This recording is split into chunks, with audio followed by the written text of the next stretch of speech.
What is up, y'all? Welcome back to 9 to 5 Gamers, and today we are doing another Top 10 Tuesday. But before we get to that list, just want to let you guys know that I have a lot of new things happening over here. I got a brand new table. I got brand new lights that are activated by sound. So, hey Siri, turn the lights teal.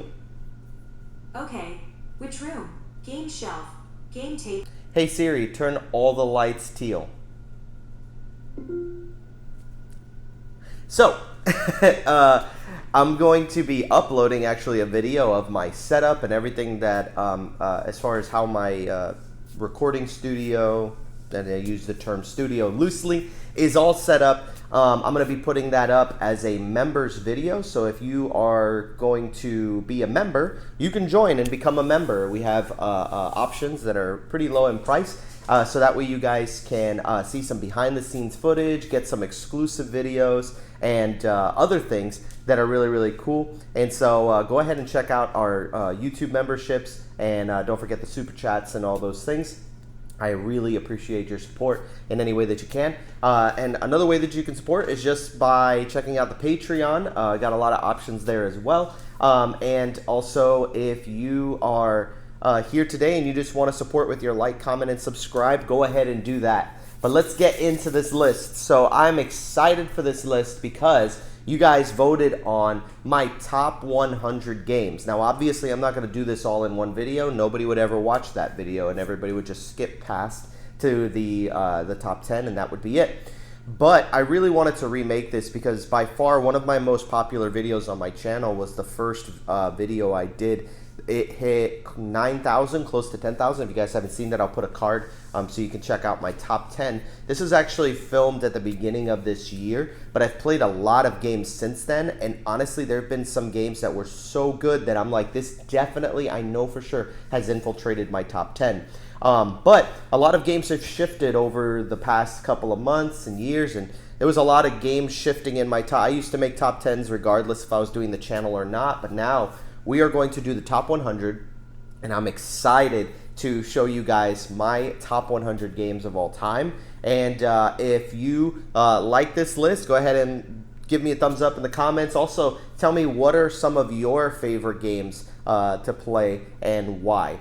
But with all that said, I'm going to go ahead and do one honorable mention. I'm not going to do a ton of those because it's top 100. So we're going to go 100 through 91 today. And so let's take a look at my honorable mention because it just missed out on the list, and that's Sprawlopolis. Sprawlopolis is an amazing little city building game with cards. It is a wallet-sized game, so it fits in a little tiny wallet and goes right into your pocket, man. But it's really, really fun game, and so you're just building out these different towns with like these town pieces. Well, this is from the expansion. This is the it's like a Godzilla expansion. But yeah, it has like different town pieces, and you're supposed to place these down according to certain rules. And then on the backs of the cards, it has like little scoring opportunities and how you're supposed to score. Really fun game, Sprawlopolis. That is my number 101. Didn't quite make the cut. Now, next game, my number 100 is a game, actually the next couple of games, they're no longer in my collection, but again, a lot of these games were taken out just because of space. Just because I don't have it in my collection doesn't mean I don't like it. It's actually in my top 100, so I like them very much. But my number 100 is a game called Downforce. It is a racing game where you use these cards to position yourself, and it's just really fun. So as you play the cards, it tells you how much you move up every single car. So it's like, even though I have cars that I purchase, and those are my cars that are racing, I could still make money by betting on other people's cars, and I can push certain cards into the lead. That's one of the things about the game that a lot of people, I don't know if a lot of people don't like it, but it's got kind of like this king-making thing. But the cool part about that is that you can still bet on the car and make money off of it, even though you're kind of pushing somebody else's car to the lead. But Downforce is a really, really fun game. I'm assuming that Heat will probably outdo this game, but I think there are other racing games that I like a little better than Downforce. But Downforce is just such a phenomenal game. If you ever see a copy of it like at Target or anything like that, I know they do those special editions, buy it. It's super affordable, and it's a really, really fun game. My number 99 is a game that I wasn't too fond of, but I think it's a really solid game. This is a game that I don't really enjoy, but it still made my top 100 because I know it's a great game and I still would play it. It's the game Wingspan. Wingspan is a engine building game where you have this big territory where you put your birds into. They have like the different environments that you put your birds into, and then you pick basically a row, and then all the birds will fire off their abilities in the row, which I thought was probably the coolest mechanic in there. It's got dice drafting, and you're taking food and different things to feed the birds with, or to pay for the birds. And so it's a really cool game. I think that Wingspan is a great game. It's just not my favorite game. That's why it's a little lower on my top 100, but it's still an amazing game. My number 98 is a game that is no longer in my collection, again, just due to space, because honestly, I wish I had this game back because it's a phenomenal game, and it's a game called Overboss. Overboss was made from the creators of Boss Monster or Brotherwise Games.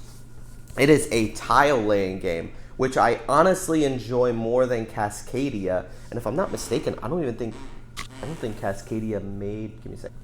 Yeah, so Cascadia didn't even make my top 100, but Overboss did. It is this cool little game where you have this little island. It's like a little map with squares, and you put these little square tiles in different places, and then you also draft a tile and a monster, and the monster, it will produce different point values depending where you place them, and the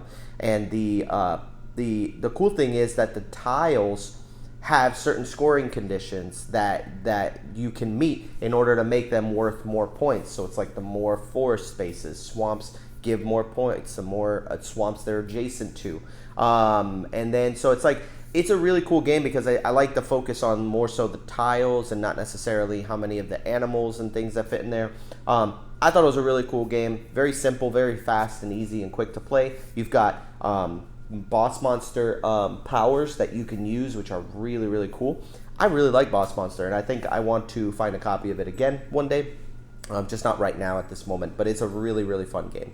I definitely think you should check it out if you like tile-laying games, like Cascadia, stuff like that. It's really, really fun. After that, my number 97 is a game called Draftosaurus.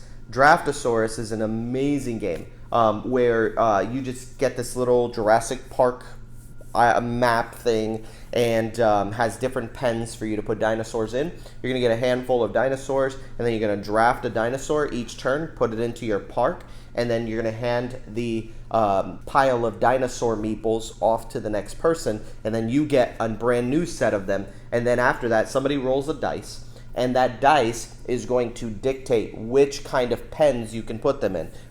Maybe it's just a pen on the left or the right side of the map. You can only put it in the forest pens. You have to put this one in a pen that doesn't have a T-Rex in it. And so it's got like placement rules depending on how the person rolls the dice, but the person rolling the dice doesn't have that rule. So it's just a really cool drafting game. It's really, really fun, and it plays super fast. You're talking about under 20 minutes. It is probably my favorite like filler game of all time. I don't remember. I did a list about that. I don't remember which one was my favorite filler, but it's in there. It's definitely in my top 10 fillers for sure. Because I love Draftosaurus. That was honestly, I have Draftosaurus here. That one is still in my collection, actually. And so Draftosaurus, got another planted situation. Draftosaurus, amazing game. If you see a copy of this, pick it up, man. It is worth the money, okay? Did it get nominated? Recommendation list for 2020 Spiel des Jahres. Didn't quite win, but still a really, really good game. I'm sure it had a stiff competition that year. Let's see. Next game on my list after Draftosaurus is my 96, which is Ahoy. Ahoy is a really, really fun game. It is a pirate-themed game where you're smuggling cargo, and it's cool because it's made by Leader Games, the people who have made Root, and so it's got that asymmetric nature. Only minor downside is that two of the factions are not really that asymmetric. They're literally the same faction. They do the same exact thing. They're just different colors. So to me, I didn't like that about it. I wish there was like one more asymmetric faction. But I kind of got why they did two of them for the balancing of the game. But with 4 players, this game is phenomenal. I think 3 is probably the least you should play it with. 2 is a little weird. But it is a fun game. I really liked it. But I know I like Root better, spoiler alert. But this is like a faster, easier Root game. And it's cool too because you can build like tiles and you place tiles out and make this big water map. It's a lot different. It's a little different than Root, but it's still really fun. I think Leader Games, all the games they make are very solid. There's only one I haven't played. I have not played Vast, and that's a game that I'm looking forward to trying out. Not sure if it's any good, but we'll see. Next on my list, my number 95 is Quacks of Quedlinburg. And I know maybe it should be a little bit higher on the list. It is an older game. It's really fun. I think this is a great game. If you see a copy of it, you should pick it up. You just basically have this little potion that you're creating, and you're throwing all kinds of ingredients into this potion. You have a bag, and you're going to reach in, grab a chip, and then you're going to put it into the little potion starting in the center.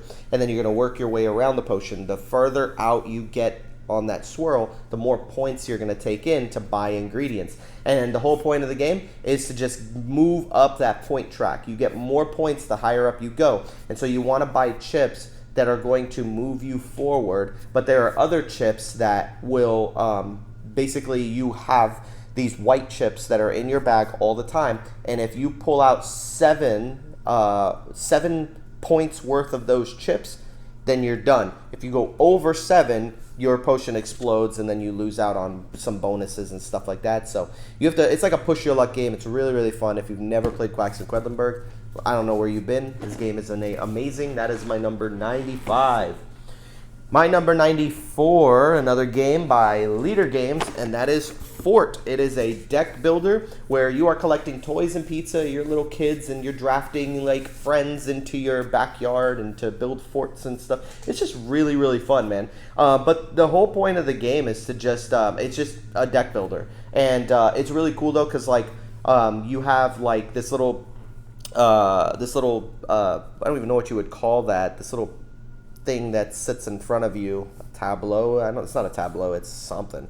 But this little board, it's a little board that you have in front of you, and you collect little pieces and put it into the board. It's double layered, and then you play these little kid cards in front of you, but then during the next player's turn, they can actually draft from the kids that you've placed in front of you, so they can end up stealing some of your cards that you've put there. So it's a really fun game. Very thinky. This was actually surprisingly thinky, like over the top thinky. And I was like, man, this game gave me a headache for such a small little game. There's a lot of strategy in this game, and it is very fun. I highly recommend this once you can get some good combos going. This game is really fun. And it's super cool. So check out that one. That is my number 94. My number 93 is a game that I didn't expect to like as much as I did, and that is First Rat. First Rat has made my top 100 because it is a phenomenal game. It is so simple to play. It is so intimidating because of how many pieces it has. And it's just a very busy look. But apart from that, man, in about 30 minutes to like an hour 15-ish, you're getting a really cool experience. And so you're basically creating spaceships, rockets, because you're playing as rats who are trying to get the moon, because you heard the moon is made of cheese. And so you want to get to the moon, so you have to build rockets, and the way that you do that is by gathering the necessary ingredients and parts to build these rocket ship pieces. And every time you build a piece, you get to score points. And then the next time somebody builds that piece, they get even less points. So it's almost a race for who can build the parts first and who can build the most rockets and get the most points.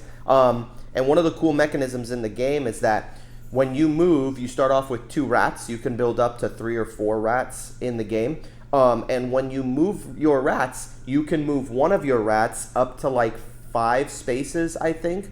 Anywhere from 1 to 5 spaces. Or you can move all of your rats 1 to 3 spaces, and there are things that will actually add more spaces that you can move. But man, it's so cool but they all have to land on a different space. They can't land on the same space, and they have to land on the same colored space. So you've got yellow, green, blue, orange colored spaces. And so it's like, I can move this rat to this orange one to this orange, and this one to this orange. And you move 3 rats at the same time and get benefits, pieces, parts, materials from all 3 of those pieces. That is such a cool mechanic. And I love all of the bonuses, the backpacks, and the different powers you can get to help you move even more spaces. So now whenever you move your rats, instead of 1 to 3 spaces, you can move all your rats 1 to 5 spaces. It's super cool. The light bulb track is pretty cool too because it gives you extra bonuses for landing on those spaces. There's items, and one of the cool mechanics I like in this game is that the items, you can pay cheese, which is like the currency in the game. You can pay cheese for the items, or you can steal the item, and then your rat goes back to the start. But I found that, like, more often than not, I was wanting to do that so I can go back to the beginning and just continue to get more parts. And so stealing just ended up being the best option because it's like I steal an item, I get an item for free, don't have to pay the cheese, and then all I have to do is start at the beginning. There are so many cool mechanics in this game that this game is definitely going to stay in my collection for a very long time, and my top 100, and I could see it actually rising up from where it is currently. First rat, my number 93. My number 92 is a really cool card game that I have fallen in love with, and that is Scout. Scout is so much fun, and there's so much fun packed in this tiny little box. It just reminds me of Phase 10, but just better. Because in Phase 10, it's like, each phase, it's like you have to get a set of 4 or a run of 5. And when you get to those phases, you have to do those things. But in this game, instead of reorganizing your hand to build sets and runs, you shuffle up, you get a hand of cards, and then when you open up that hand of cards, that the order it's in is the order you stick with, and then you can flip it upside down and see if the other side of the cards has a better order for you. That was so cool, and then it's like you can scout cards from other people and then reposition them anywhere in the hand so that you can get these really big runs and sets and beat out other people's runs and sets. It was super fun. This is still, honestly, a much better game than Phase 10, Uno, any of those games. I really love Scout, and I just always want to play this. This is always in my backpack, and I'm always ready to play this game at any point. It's small, fits anywhere, and you can play it anywhere. So, really good game. Scout, my number 92. And last but not least, my number 91 is a, what are these called? Tiny Epic game. And that is Tiny Epic Dungeons. This is the expansion, Tiny Epic Stories. And so with that, Tiny Epic Dungeons is just a dungeon. Do I have it upside down? Nope. Okay, so I'm like paranoid about that now. Tiny Epic Dungeons is such a fun dungeon crawling game. You start off with one little space, you put all your characters, and then it has rooms that you put in all 4 corners of that little square, and then you flip those rooms over when you enter them. When you enter a room, you spawn goblins, you spawn monsters, you spawn trigger traps and things like that, and then you're just rolling skill checks with dice to figure out if you pass the tests, and it's so super fun. You've got energy to use special abilities. They have unique individual characters who can do things like, oh, I can fire off a magic bolt that can literally go through any room range 3, and it can just travel around corners and things like that and hit people, and it's really fun. And you got these guys that are heavy hitters, or some guys that have more health, some people who have more mana, less health, more energy, and it's just really cool gaming. Then you can get like equipment and add it to your characters as you go through this little dungeon crawler. This is a very fun dungeon crawler. It's very tiny, so you can fit it practically anywhere in any bag. If you go on a trip or something like that, it fits into your bag. And man, I'll tell you this right off the bat, this thing is challenging. Like, this is not an easy game. So if you're into a challenge, this game is definitely a nice challenge. You can play this with any player count. I've played it with a lot of player counts, and it is fun regardless. A little long, takes a little longer than it should, I think, but because it's such a small dungeon crawler, but it gives you the experience of like a big dungeon crawler. Like, it takes just as much time, anywhere from like an hour to 2 hours to get through this and beat the boss. But like I said, it's got a lot of variability. It's very difficult. You've got this expansion, which adds some extra stuff. This expansion actually adds things to make the game harder. I'm like, why does this exist? I just wanted the extra characters. But I don't even use the other stuff because I'm like, this game is already hard enough as it is. I think they sell like a game mat for this. It's really cool, man. This is a very fun experience in such a tiny package. Tiny Epic Dungeons, probably my favorite Tiny Epic game. I thought Galaxies was really good, but didn't make my top 100. Vikings, I still have yet to play that one. But for the most part, I think that it was a solid game. Good job, Gamelin, Tiny Epic Studios, whatever you guys are called. Tiny Epic games are great. Anyways, that's it for my top 91 through 100. And so, hope you guys enjoyed this video. Don't forget to like, comment, and subscribe as always. And check out the Patreon. And also, don't forget to check out the memberships, the YouTube memberships, if you guys are interested in joining that. Anyways, take care. Got some exclusive stuff for you guys, so make sure you guys check those things out. And see you guys later. Peace out. Catch you on the flippity flip. Iced tea.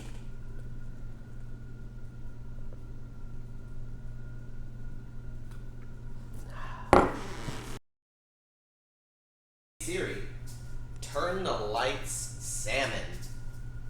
Okay, which room? Game shelf, game table, or everywhere? Everywhere. Oh, it has salmon.